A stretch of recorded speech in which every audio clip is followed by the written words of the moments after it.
face. No doubt her fair skin was freckling even more with each passing second, but it hardly mattered now.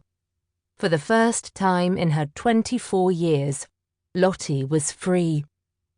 And all it took was complete and utter ruination. "Signora, tu hai un visitatore?" Marta, the housekeeper, said as she bustled onto the terrace. The older woman didn't know very much English, and though Lottie had engaged a tutor to help her brush up on Italian before leaving England, nothing could prepare her for the rapid cadence of natural speakers. Luckily, even Lottie could pick out visitatore. Strange. Visitors never called at lunchtime, and Marta usually guarded the front door as fiercely as a hound of Hades. What now? Marta raised her eyebrow. "Un uomo bello nobile." She shot the woman an exasperated look. "Really, Marta?" As Lottie had explained many times already, she was not lonely and certainly hadn't any need for affetto. Marta had probably arranged the visit herself, and this handsome nobleman was actually the son of her butcher. The housekeeper gave a dismissive little shrug and then, oddly, seemed to hesitate.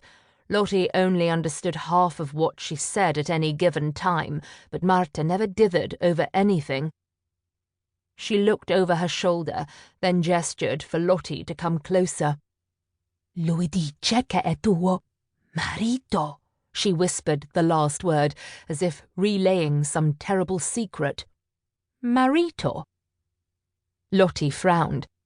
It was reminiscent of mari, the French word for husband, but that didn't make any sense. She most certainly didn't have a husband.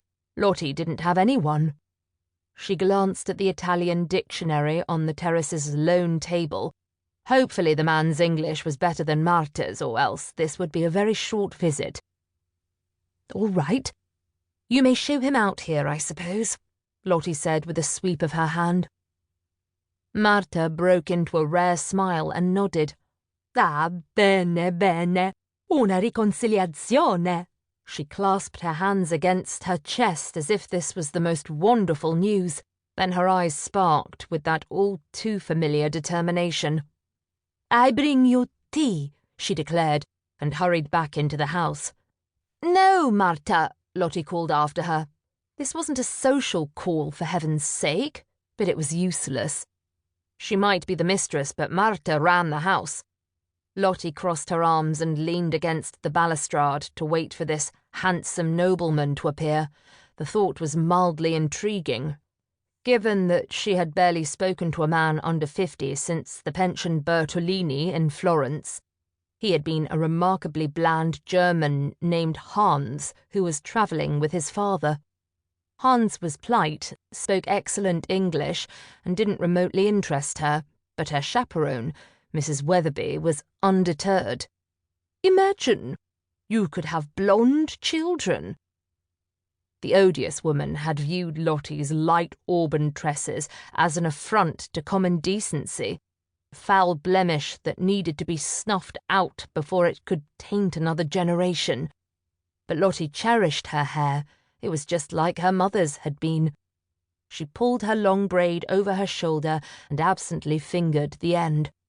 Her uncle's pompous secretary, Gordon Weatherby, had maintained that his aunt excelled in managing young ladies with high spirits. Lottie could still picture the way his nose wrinkled as he said the words. Lottie wasn't proud of it, but she had taken some pleasure in imagining both his and Mrs. Weatherby's reactions to her disappearance. Though perhaps she should be thanking him instead.